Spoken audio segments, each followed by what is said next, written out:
ऐसी कोई भूमि नहीं, ऐसा कोई स्थान नहीं, ऐसा कोई क्षेत्र नहीं जहां शिव ना हो, जहां शंकर ना हो।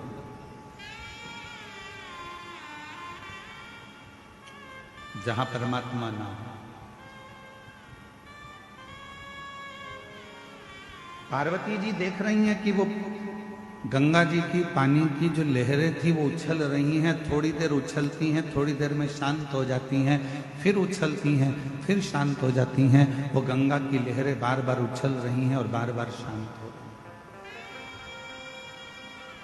संसार में जितने मनुष्य, इस मृत्यु लोक में जितने मनुष्य जन्म लेते हैं, उस मृत्यु लोक में जितने मनुष्य इस भूमंडल पर इस मृत्यु लोक में जन्म लेते हैं, ऐसा कोई मानव नहीं है जिसके भीतर बहुत सारी उमंगें उत्पन्न नहीं होती।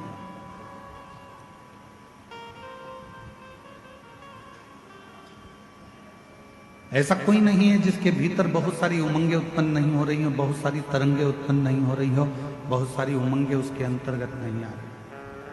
पर कुछ देर वो उमंग उछलती है, फिर शांत होती है।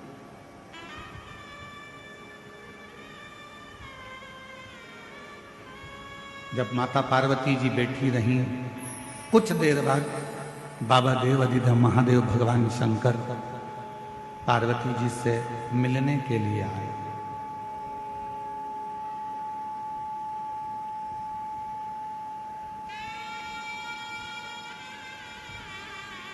भगवान शिव पार्वती जी से मिलने के लिए शंकर भगवान भी बैठ गए गंगा जी के घाट पर।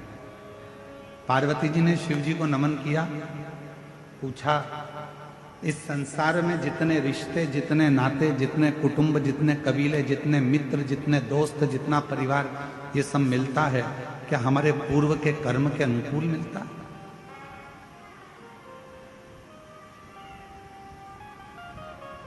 क्या हमारा पूर्व का कोई कर्म हुआ है जिसके अनुसार हमको ये सब मिलते हैं? भगवान शिव ने कहा, सुनो पार्वती,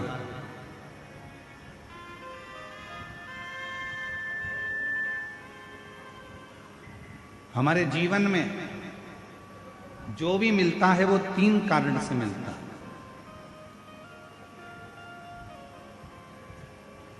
जगत जननी, इस संसार सागर में जितने भी मिलेंगे, चाहे माँ मिले, पिता मिले, भाई मिले, बहन मिले, पत्नी मिले, बेटे मिले, बेटी मिले, मित्र मिले, काका मिले, काकी मिले, चाचा मिले, चाची मिले, बुआ मिले, फूफा मिले, मामा मिले, मामी मिले, तुम्हारे जितने पड़ोसी मिले, रिश्तेदार